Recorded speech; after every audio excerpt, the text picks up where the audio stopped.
exatamente, o senho, não é? Coisa que eu também não sei fazer. Coube-me a mim a ardilosa e pesada tarefa de falar deste livro, mas eu vou deixar para o fim.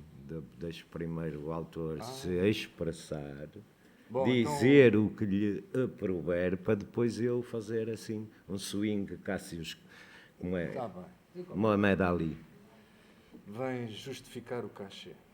Exatamente, principesco cachê. Bom, tá bem. Coisa de petrodólares. Eu, antes do mais, quero agradecer muito ao João por estar aqui.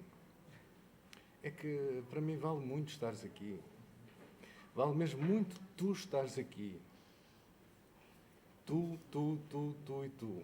Gosto muito que tu estejas aqui. Pronto, agora vou dizer o que escrevi a propósito deste livro. Não é fácil nunca falar sobre livros de poesia, sobretudo em causa própria. Ainda isto me dizia, antes de ontem, creio que o João, o editor deste livro, ao pedir-me uma sinopse, referiu-me, eu sei que não é fácil falar de livros de poesia. Pois não, a poesia é para se sentir, escreve-se muitas vezes sem saber como é que nos chega, de onde é que nos vem, é difícil depois falarmos sobre o que é. Mas eu tentei dizer qualquer coisa sobre este livro, e o que me veio à cabeça antes de ontem no café, quando este senhor me telefonou a interromper, era isto que eu estava a escrever, João. Ora bem, ocorre-me por estes dias de guerra à vista, ocorre-me pensar no quão importante é estarmos aqui hoje reunidos, homens, embora poucos, e mulheres, em torno de um livro e de um livro de poesia. É um sinal de resistência. É um sinal de resistência eu estar aqui, o João estar aqui e vocês os quatro estarem desse lado. Digam o que disserem, é um sinal de resistência. Aqui, a cada verso celebrado, trava-se uma luta. E isto, face às notícias com que acordámos hoje na televisão, quanto a mim, é uma outra luta, é a nossa, daqueles que estamos do outro lado, e é importantíssima. Portanto, a cada verso trava-se uma luta. É uma outra guerra que sequer colhe audiências vastas, públicos colados aos ecrãs, hordas de comentadores. E, no entanto, será, na sua invisibilidade, a mais importante das lutas que hoje travamos. A da sobrevivência de uma espécie de superioridade moral do bem e do belo sobre o mal. Não sou um homem de fé, como tê-la num mundo que se apresta a passar pelo que passou, em termos pandémicos, e ainda hoje, agora, se dá ao luxo de brincar aos soldadinhos. A fé, se quiserem, deixo-a para os livros, para a estranha força que nos anima a escrever poemas. Apraz-me pensar que, sendo longa a história da literatura de guerra, nessa guerra a vitória e supremacia recai ainda sobre a outra literatura, aquela que eu chamo literatura de paz, se quiserem, se é que tal categoria existe.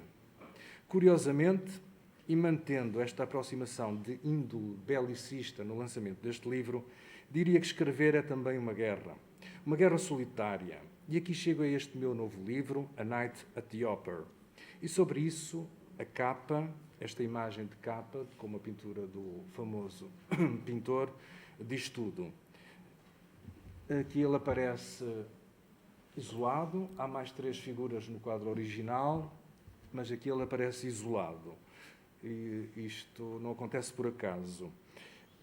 Eis o poeta, assim o vejo, tal como esta figura, sozinho na noite ao balcão, lutando, provavelmente esperando um verso ou já conversando com ele. O inimigo é invisível, quando não o próprio poeta, com ele no tempo, no espaço, se debatendo. É como se o balcão na imagem traçasse uma fronteira entre o Criador, o poeta e a vida. Como se entre ele e o mundo se abrisse um hiato do qual ele se vê excluído, muito embora o reconheça, muito embora o ame e dele sinta saudades, mas ao qual sente não pertencer, não por dele não fazer parte mas por via de o ter irremediavelmente perdido ou de nele ter deixado de ser reconhecido. Falo-vos do poeta.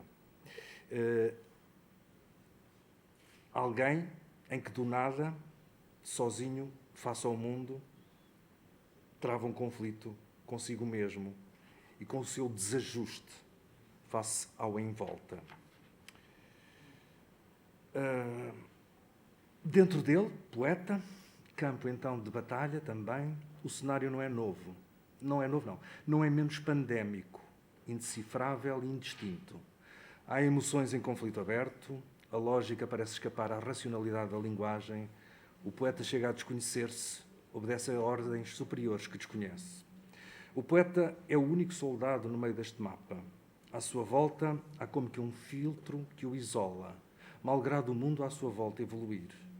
Sozinho, perante si e o mundo, o poeta não tem como fugir às balas.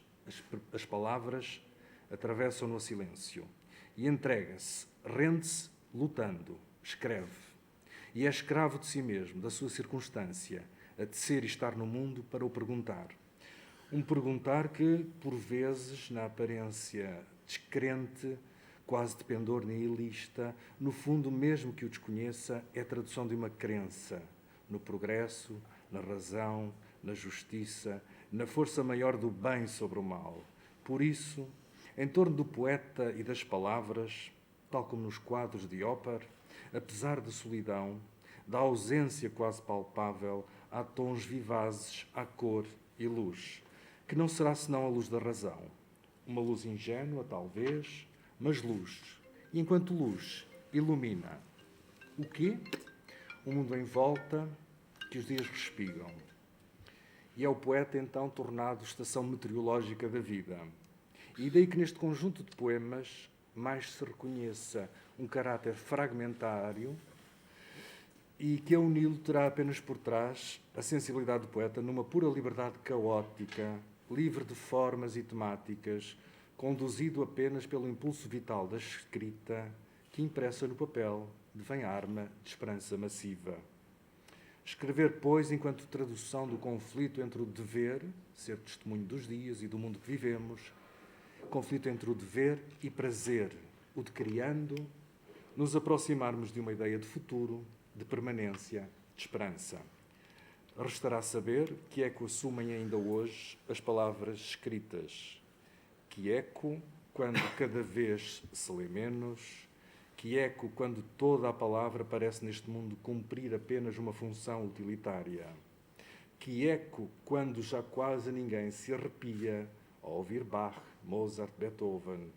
Que eco quando se erguem muros por todo o lado. Que eco quando as supostas tecnologias de comunicação instantânea, mais do que aproximar as pessoas antes, parecem criar ou interpor entre elas uma parede isolante que, distraidamente, nos retira a capacidade de interagir com o outro enquanto realidade palpável, senciente, em carne viva. Que eco, pergunto eu, e não obstante, um livro. Continuamos a publicar livros. Continuemos a acreditar neles, por poucos que sejamos. É isto que eu vos queria dizer.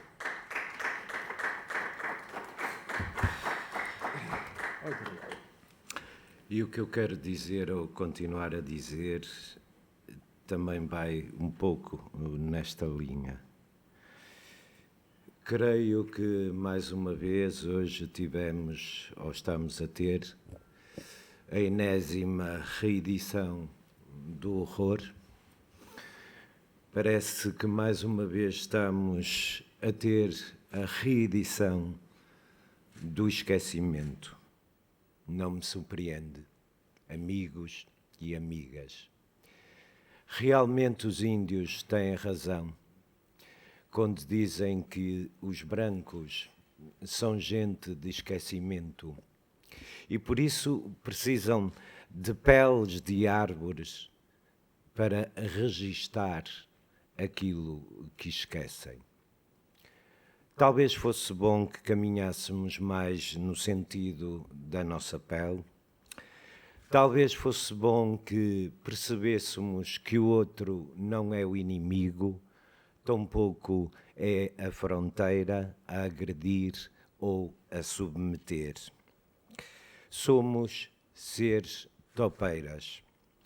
Topeiras que, infatigável e cotidianamente, se esquecem que somos apenas uma minúscula partícula de toda a natureza. Não somos a natureza.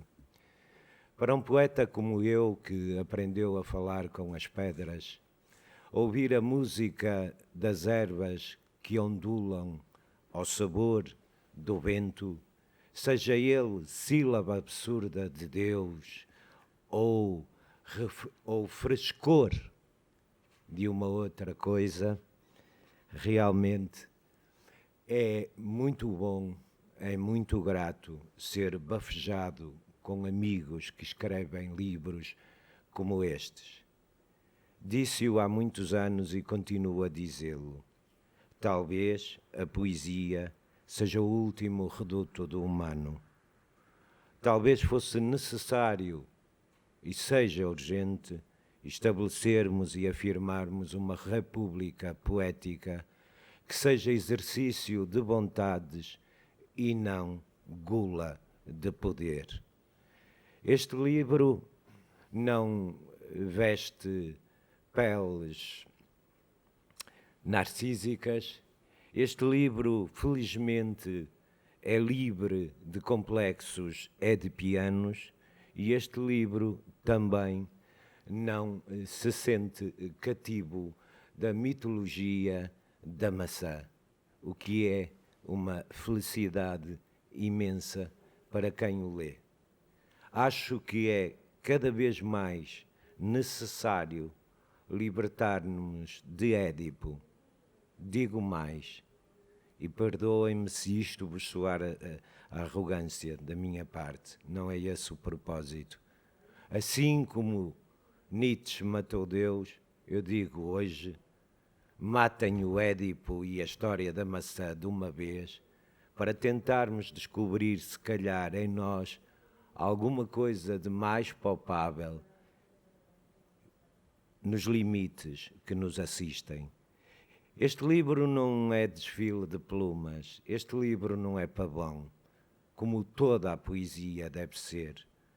Em tempos de vulgaridade lexical, em que a língua parece ser já coisa nenhuma, em dias em que todos os dias alguém descobriu a última essência da poesia e a vende, este livro é um segredo maior. Está aqui. Está aqui para quem o queira fazer seu, para quem lhe queira pertencer. Porque o livro é um lugar de pertença. E é uma pertença que nos acrescenta, que nos defronta. Por isso esta capa é como é, e é fantástica. Olha o poeta que de costas olha para o mundo. O poeta sustenta o mundo. O poeta é uma epidemia no mundo. E é uma saudável epidemia que convém, se calhar, à qual, se calhar, devemos prestar uma mais efetiva atenção. Editar hoje neste país, editar hoje poesia, pode ser tido, como já foi noutros tempos, eu acho que foi sempre um ato de loucura, um ato de irreverência. E não venham lá com a treta ensaiada de que, a poesia é difícil. Não se menorizem. Não é difícil, nem deixa de o ser. A prosa, naturalmente, conta tudo. A poesia sugere, inquieta, pergunta, desarma, oferece a víscera e oferece sem medo nenhum, sem receio nenhum, o lugar da queda. Esse é o poeta. Deixemo-nos de coloquialismos fáceis, coloquialismos a pender para a ironia, que depois de espremidos deixam apenas parcas gotículas no copo. E realmente, às vezes, é mais interessante olhar para o copo vazio que contém todo o ar. Somos uma humanidade sem atenção. Somos uma humanidade sem atenção. Não temos a capacidade de escutar o outro. Nós próprios, por vezes caímos neste drama. Estamos a conversar todos, mas de repente toda a gente atropela toda a gente. Toda a gente galga ou tenta galgar uma onda maior. O grande segredo, e aprendi uma vez com um homem chamado José João Sardinha Bianchi de Picanços, numa das aulas sobre formação em termos de história do conhecimento e história da pedagogia, que o grande segredo da humanidade é pormos-nos de acordo. E toda a gente diz, pôr-nos de acordo é fácil. Não, não é fácil.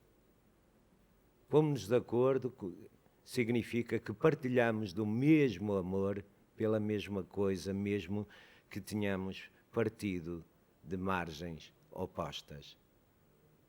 Esta é a grande proposta e a poesia é essa possibilidade do grande acordo. Foi uma maravilha ter viajado por este livro, foi uma maravilha ter assistido a este diálogo, a esta querela do poeta consigo mesmo. Foi uma maravilha ler versos caídos inteiramente ao chão, no chão da pele dos outros, que é com a qual a poesia deve ser. Foi uma maravilha, e não é inédito no Pedro, ver neste livro todo o jogo assumidíssimo da sua parte, das suas referências, do seu gabinete Cagliari, da sua mala de fantasmas, nos seus ossos de estimação. Isto tudo está aqui contido neste livro. Eu não vou-vos revelar o livro. Detesto pessoas que revelam os livros na apresentação, porque é tomar o público por tonto. É tomar o público por tonto. E compete-me a mim, enquanto leitor do Pedro, compete ao Pedro, enquanto o autor deste livro, pura e simplesmente colocar-vos numa possível pista, num possível campo de atração para a vossa curiosidade. Não matem os livros, não continuem a matar os livros com autópsias ao cadáver. O livro é tudo menos um cadáver. Um livro é uma proposta epidémica, deixemo-nos contagiar. E como um livro sugere leituras e faz um leitor, e sendo eu um poeta que leu outro poeta, vou-vos dar e partilhar com vocês de viva voz e com a força que me assiste neste momento de estar ao lado de um verdadeiro irmão, 4 pequenos andamentos que são a minha resposta poética e a minha leitura poética deste livro. Bendito o livro que nos contamina. 1. Aflora a palavra, só excrementos e sangue ainda. Inconfidente tradução, sua lava, não aspira ao tempo dos Faustos. Seu silêncio ascende das águas e sobrevém ao perpétuo oxigênio dos ódios, impressos na vertigem de nascer. Traduzir a peste, sem trair a queda, eis sua condenação. 2. Pode a palavra faca cortar o pão? Nos subúrbios onde ralha o pão, ser apenas cão abaixado no latido, ervas de rastejar sonhos, pias náufragas, filhos sombreados pelo surdo absurdo das televisões. 3. C. Os ossos do incêndio. Deus anda a vigiar a arrumação da biblioteca e já não houve ninguém. 4. Não te rendas. O teu corpo somente nasce, calígrafo de Ícaro, beijando o sol. Obrigado, Pedro, pelo livro. Meu caro, eu acho que os correntes perderam a melhor mesa desta edição. Não por ser o meu livro, mas pelas tuas palavras. Sinceramente, estou aqui emocionado. Não sei, eu acho que vocês também terão gostado muito de ouvir o que este homem disse agora. Estou mesmo muito sensibilizado. Estes versos que vocês ouviram são do João, foi ele que escreveu. Diz-me ele que, tendo acordado às 5, 6 da manhã, a pensar nos meus poemas. E só isto já é, pronto, já é quanto baste para justificar um livro. Sobretudo no caso do João, que me dizia ele que anda há bastante tempo divorciado da escrita e que o meu livro teve o condão de o fazer acordar de novo para as palavras. Só isso vale imenso. Vale imenso. Sim, isso é verdade e eu não tenho medo de partilhar. Há 2 anos que eu não escrevia e foi a ler o livro do Pedro que de forma muito quase, sei lá, nem sei explicar se foi visceral, se foi catártica, se foi epifania. De repente eu dei por mim em frente ao computador a tocar piano. E posso-vos dizer que estes versos têm uma banda sonora. Estes versos têm uma banda sonora que já agora também partilho, que é um disco de um autor e de um compositor que eu adoro, que é muito tocado a pele, que se chama Arvo Pärt, e é do seu disco Alina. Isto foi escrito ao som de Alina de Arvo Pärt. Tal como um outro que falarei, acho que é amanhã, e apresentarei amanhã, também foi escrito com um outro disco do Arvo Pärt. O Arvo Pärt é para mim uma das mais singulares epidemias criativas que eu conheço. E realmente para ultrapassar esse talvez bloqueio de 2 anos, eu tive a sorte de tropeçar neste A Night at the Opera e tive a argúcia suficiente de buscar o que faltava, que era a música do Alina, do Arvo Pärt. Outra coisa que eu gostava de dizer, estamos nas correntes de escrita e eu quero publicamente, e eu sei que o Pedro partilha comigo disto que eu vou fazer agora, eu quero publicamente, porque no Facebook, meus amigos, não vale. No Facebook não vale. Isso faz-me lembrar o outro tipo que escrevia cartas de amor na cadeia para os tipos que não sabiam ler, para as hipotéticas namoradas que o escreviam do lado de fora. E era tão simples, e era tão bonito, e era tão singelo, que alguém pudesse dizer, nem que fosse numa faixa, neste mesmo festival, obrigado, João Paulo Coutrinho.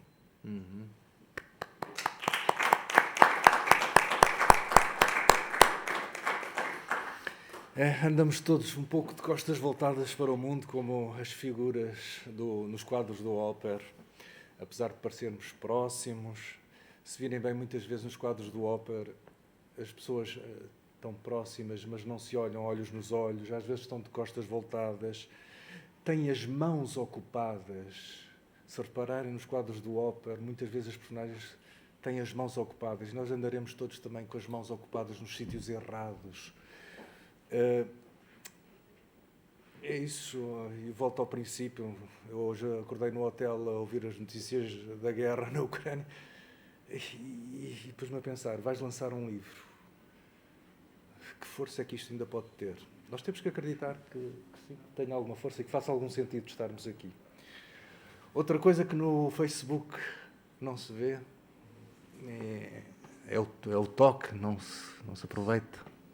Isto é que faz falta, mas nos sítios certos, nas pessoas certas. Pá. Obrigado, João. E obrigado a vocês. Pedro, não sei se não sei algum de vocês quer fazer alguma questão. Ou se ainda houver tempo para se ler qualquer coisa. Coisa. Opa, eu só queria dizer que nos amam muito. Obrigado. João, Alberto. Nós partilhamos esse sentimento por ti, Olha, tu sabes bem vale disso. muito estares aqui. Ainda agora, o coração era um assombro. O equilíbrio perigava, é certo. A todo o instante negociado com a luz no frágil pulso das marés. Mas eu ouvia-te e ainda te sentia no secreto bordado do entardecer. Porém, para lá dos desejos era o sol que te abandonava e te corrompia a palavra. Era a noite e o seu ciúme eterno, em ondas, resolvido, e o nosso silêncio, grão de mostarda, vencido. Este livro tem uma virtude incrível. Eu posso fazer assim. E abra onde abrir. Há sempre algo que me convida para ele, ao encontro dele, para querer ser dele. A literatura é o exercício da pertença, não mais do que isto, sob forma febril e epidémica, mas sobre a forma febril e epidémica benigna, de clarão. Pum!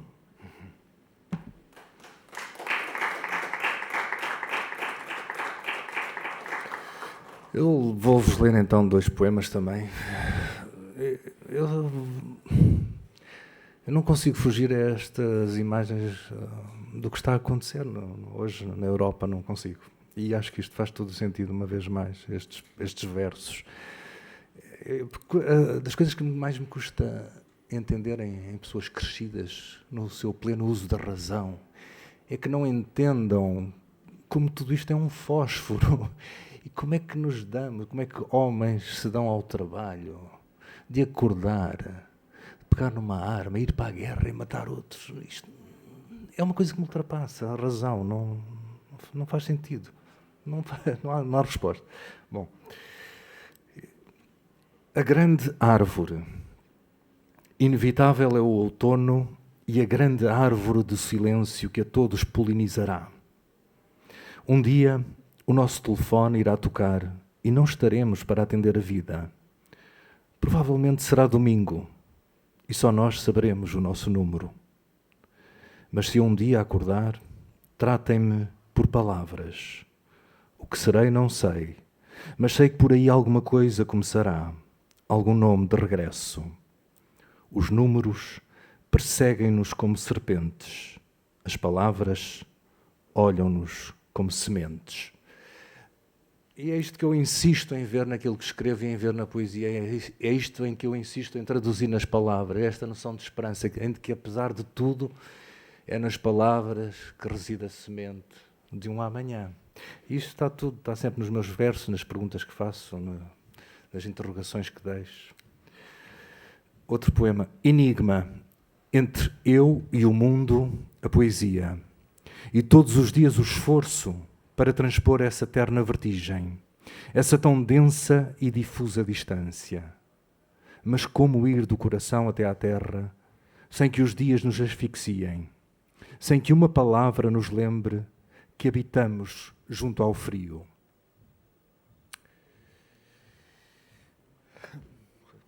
E eu quero ler outro, ainda por cima, porque E eu consigo ler este poema e consigo perfeitamente senti-lo nos meus ossos, porque eu vi isto por cima. Chama-se Mexicana. No México, onde as morgues fazem horas extraordinárias, leio que quando um poeta morre as cidades choram. Pode parecer contraditório. Porém, ali, apesar do sangue, todos parecem saber que quando tal acontece, são as palavras que morrem, e até os capos, até os animais ferozes ao passarem pela montra de uma livraria, não enjeitam um olhar de viés às capas mais recentes, o colorido que nelas arde como o vínculo de permanecer, de resto em volta, olhos na lama. A morte continuará a sua purga inclemente, abutre vagaroso e paciente, imune aos ventos e às tempestades, aos cristos e aos milagres. Mas haverá nisto absurdo? Talvez não. Talvez a poesia seja apenas um circo, uma vez ao ano de visita ao coração, depois ausência, hibernação, e talvez o ano inteiro não seja mais do que uma espera que a própria morte vai regando, e então o poema não seja senão o seu filho bastardo, mas o poema ainda assim, poema e floração. Talvez no México isso seja lição aprendida e talvez por isso as lágrimas regando o corpo dos poetas sobre a terra fria, o pranto das ruas e das varandas, testemunhas que houvessem sobrevivido à devastação da casa de infância, a negra ruína de uma terra queimada ou o tricô da angústia nos corais de um ciclone. Mãe, dá-me o sol. Parece dizer a terra mexicana chorando sobre a desaparição dos poetas como agricultor que chora a destruição de uma horta, a colheita dos vendavais. Mãe, dá-me o sol, seria um belo título para uma doce canção mexicana, a terra tremendo, o fim das palavras, a terra tremendo, o fim. Obrigado, João. Muito obrigado. E pronto, eu por mim tenho dito, obrigado por estarem aqui. E eu também tenho dito. E Como tens muito bem era dito. da praxe, não é? Há muitos anos atrás, tenho dito. E obrigado mais uma vez ao editor por acreditar neste senhor, que não é só do tamanho da sua altura, é do tamanho da sua grande dignidade. Por isso este livro é o que é. Nós amamos.